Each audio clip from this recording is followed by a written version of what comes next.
আমি মনে করি না যে ভারতবর্ষে হিন্দু আর মুসলমানদের কোনো সমস্যা আছে। কিছু দুষ্টু রাজনীতির লোকেরা এইটাতে উস্কুনি দিচ্ছে, আগেও দিয়েছিলেন।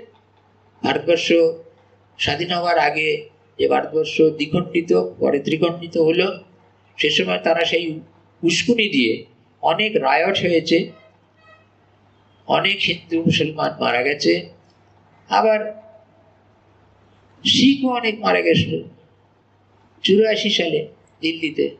তাদের কিন্তু এখনো বিচার এগোচ্ছে না, কারণ তাতে তারা জড়িয়েছিলেন, তারা এখন দেশ চালাচ্ছে।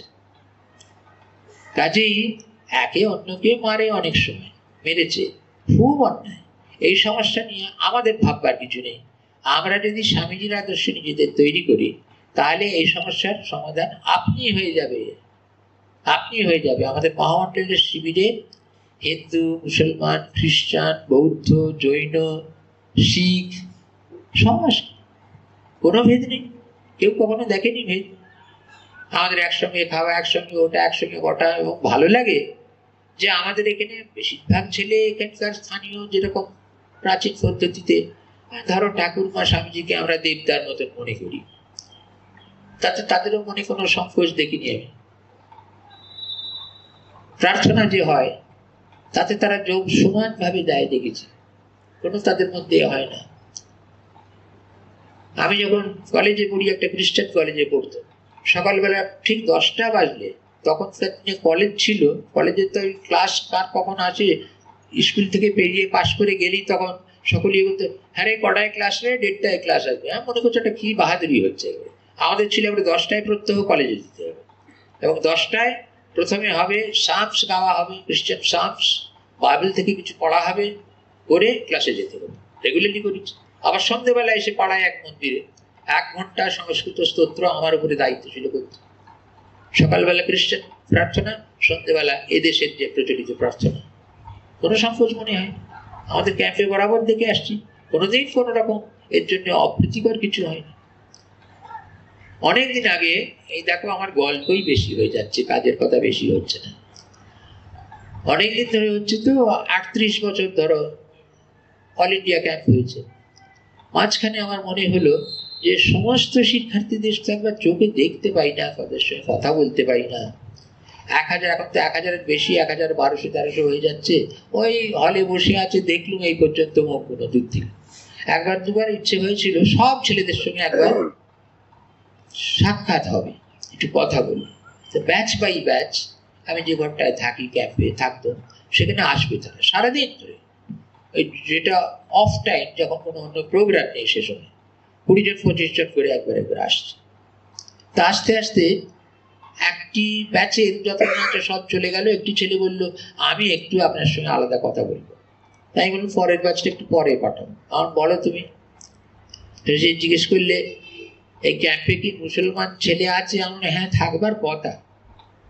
মুসলমান নাম এরকম কতগুলো অ্যাপ্লিকেশনে আছে, কিন্তু এসেছে কিনা সে খোঁজ নেই। মানে সে খোঁজ আমাদের দরকারটা কি আছে? অ্যাপ্লিকেশন ছিল। আমি একজন মুসলমান ছিল, আমার খুব ভালো ভাই, তোমার কেমন লাগছে বলে আমার সমস্ত ধারণা পাল্টে গেছে। আমাকে টেলিফোনে, যেখান থেকে পাঠিয়েছিলেন একজন স্কুলের শিক্ষক, তিনি একদিন টেলিফোন করেছিলেন, করে বলছেন, আচ্ছা আপনাদের ওখানে মুসলমান ছেলে পাঠানো যাবে? আপনি কে? আমি এই স্কুলের শিক্ষক, এখান থেকে ছেলে পাঠাবো। আপনি শিক্ষক হয়ে এই কথাটা টেলিফোন করে জিজ্ঞেস করছেন মুসলমান ছেলে পাঠানো যাবে কিনা? খুব দুঃখ পেল। এটা কি জিজ্ঞেস করছেন? জিজ্ঞেস করবেন কেন? নিশ্চয়ই পাঠাবেন। আর তারপর কি হলো? তারপর এসে দেখলাম যে কোনো ভেদের কোনো চিহ্ন নেই। আমি মুসলমান কিনা কেউ জানবার চেষ্টাও করে। আমাকে একসঙ্গে খেতে বসে, একসঙ্গে জল, একসঙ্গে অন্য খাওয়ায় কোনো এ হয়নি। আমি তারপরে ভাবলাম যে আচ্ছা, খাবার বলে মনে আমার ভয় করছে যে যেখানে ঘরে শোবো, সেখানে যদি বুঝতে পারে আমি মুসলমান, হয়তো বলবে বাইরে যাও। অনেকদিন আগের কথা বলছি, তখন কিন্তু আসতো, মুসলমান আসতো। সেই ছেলেটির মনে হয়েছে, বলে তা তো কেউ কিছু বললো না। খাবার সময় সকলে থালা নিয়ে যাচ্ছে, সব তো এরা বেশিরভাগ হিন্দু, তথাকথিত হিন্দু। আমি মুসলমান যাচ্ছি, কই কেউ তো আমার দিকে চেয়েও দেখছে না। তারপরে ভাবলাম, হ্যাঁ সবগুলোই হলো, কিন্তু যখন প্রার্থনা হবে তখন নিশ্চয়ই আমার ঢুকতে দেবে না। এদের কর্তারা নিশ্চয়ই জানে কে মুসলমান, আমাকে বোধহয় ঢুকতে দেবে না। দেখলো সেখানেও কেউ কিছু বললো না। ভারী আনন্দ হয়েছে, আমার খুব ভালো কথা। তোমরা আসবে এবং ওনাদের আসতে বলবে। আমরা ভারত মায়ের সন্তান, কে হিন্দু কে মুসলমান, কে শিখ কে জৈন কে বৌদ্ধ, এই কোনো ভেদ নেই। সেই জন্যই স্বামীজি স্বদেশ মন্ত্রে ভুলিও না তুমি ভারতবাসী, তুমি ভারতের সন্তান, এই কথা বলেছেন। তুমি বাঙালি বলেননি, তুমি হিন্দুবাসী। আমাদের পরিচয় হচ্ছে আমরা ভারতবাসী। হিন্দু মুসলমান খ্রিস্টান শিখ জৈন বৌদ্ধ যত রকম আছে, ইহুদি আছে, অনেক রকম আছে। কাজেই এ একেবারেই এরকম ভাব মনে আনা উচিত নয়। এটা হিন্দু ধর্মে মুসলমানের সমস্যা নয়। যারা এই রকমের দুষ্টবুদ্ধি কাজ করছে তাদের সহযোগী যেন আমরা না হই। ওই যে বলছো কোথায় লেখা আছে, না বলবো আমি গর্বের সঙ্গে বলছি আমি হিন্দু, এই করতে হবে না। মূর্খামি সেটা, মূর্খামি সেটা। এটা হচ্ছে সনাতন ধর্ম এদেশে ছিল, যেটা ধর্ম জিনিসটাই হচ্ছে সনাতন, শাশ্বত। যতদিন মানুষ আছে ততদিন মানুষের ধর্মবোধ আছে। এ ধর্মে কি বলে, এ ধর্মে কি বলে দেখো, বলতে গেলে অন্য কথা এসে যাচ্ছে। এই সনাতন ধর্ম বলে তো, ভাগবতে আছে যুধিষ্ঠির নারদকে জিজ্ঞেস করছেন, আচ্ছা সনাতন ধর্মটা কি রকম, সনাতন ধর্ম বিষয়ে আমায় বলবেন? তা নারদ বলছেন, নাত্বা ভগবতে যায় লোকানাম ধর্ম সেতবে বক্ষ্যে সনাতনম ধর্মম নারায়ণম ভাচ্যুতম।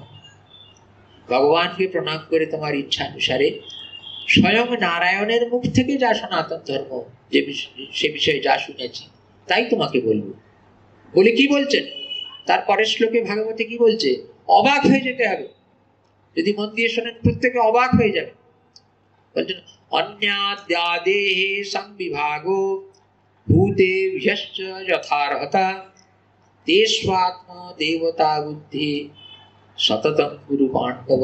এই হচ্ছে সনাতন ধর্মের সার। নারদ বলছেন নারায়ণের মুখে শুনেছি। শব্দার্থগুলো কি খুব সহজ।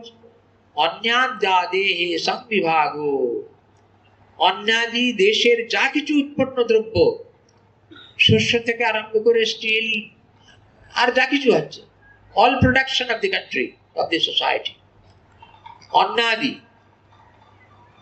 সংবিভাগ সমবন্টন ভূতে ভ্যশ্চ সকল মানুষের মধ্যে যথার্হত যার যতখানি দরকার। এই মার্কসিজমে নেই, মার্কসিজমে নেই। যেসব আমরা দেখছি কমিউনিস্ট আমরা গভর্নমেন্ট বলছি নেই, তাতে সেটা হচ্ছে সোশিয়ালিজম পর্যন্ত তারা গেছেন। ইউএসএসআর ও সোশিয়ালিজমের ওপরে উঠতে পারেনি, কমিউনিজম হতে পারেনি। This is pure communistic idea. যেটা কমিউনিজমে বলা হয়েছে সেটা হয়নি, আজ পর্যন্ত পৃথিবীতে কোথাও হয়নি।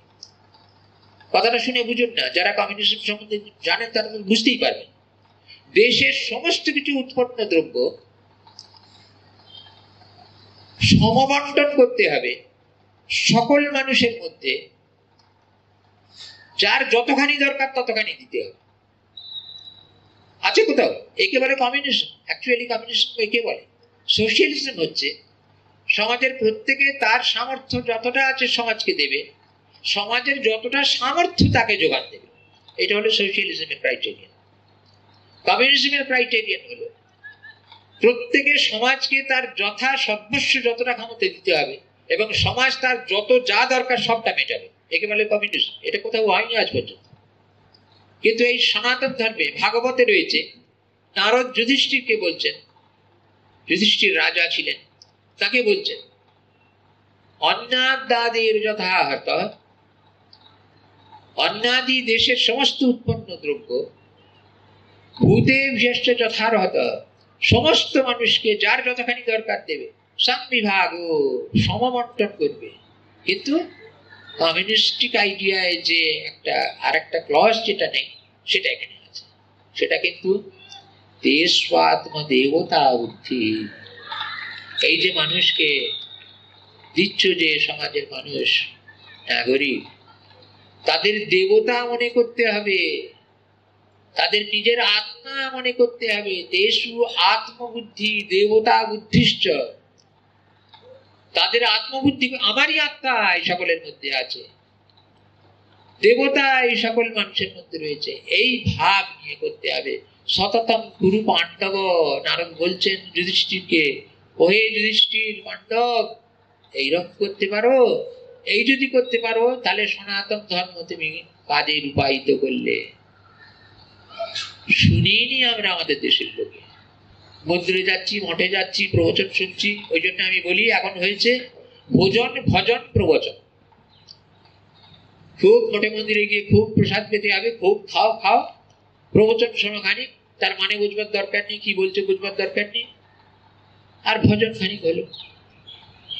আমাদের ধর্ম তো এখন ভোজন ভজন প্রবচনে সীমিত হয়েছে, তাহলে তো হবে না।